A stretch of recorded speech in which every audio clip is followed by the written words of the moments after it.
we're not going to hold hands because it's COVID times. And we start with what we call the inside foot. And that means for Robin Poitras, dance is more than a passion. In a time like this where we're shut down, where we're enclosed in smaller spaces, it's so important that we keep breathing and we keep dancing. Even if it's a tiny dance, we have to keep that flow going.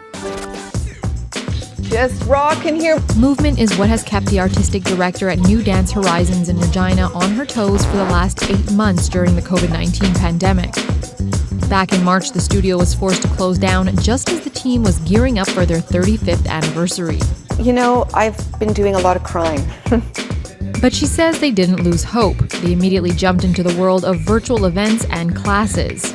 A learning curve for both teachers and students, not just technologically, but physically as well. One of the biggest challenges that we spend a lot of time at the computer, which pulls the head off of the spine.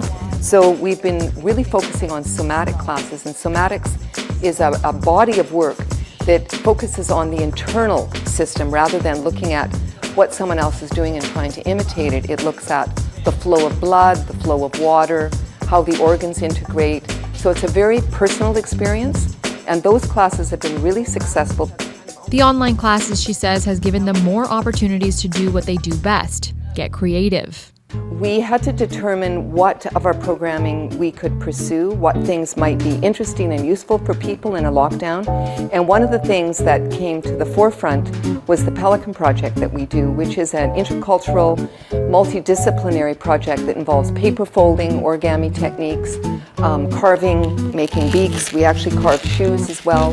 We work with songs and dances from around the world. So we set out to make a Pelican Project online.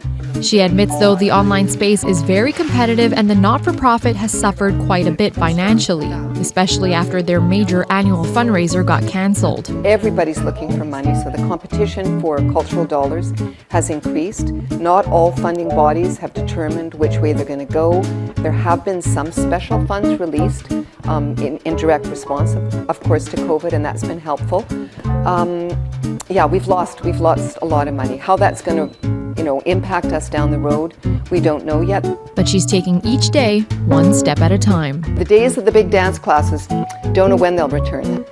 Still water gets stagnant and creates poison, so we really need to keep the fluid systems in every way. All of us need to share what we can. We have to be careful, we have to be kind, we have to be patient. Aalia Adam, Global News.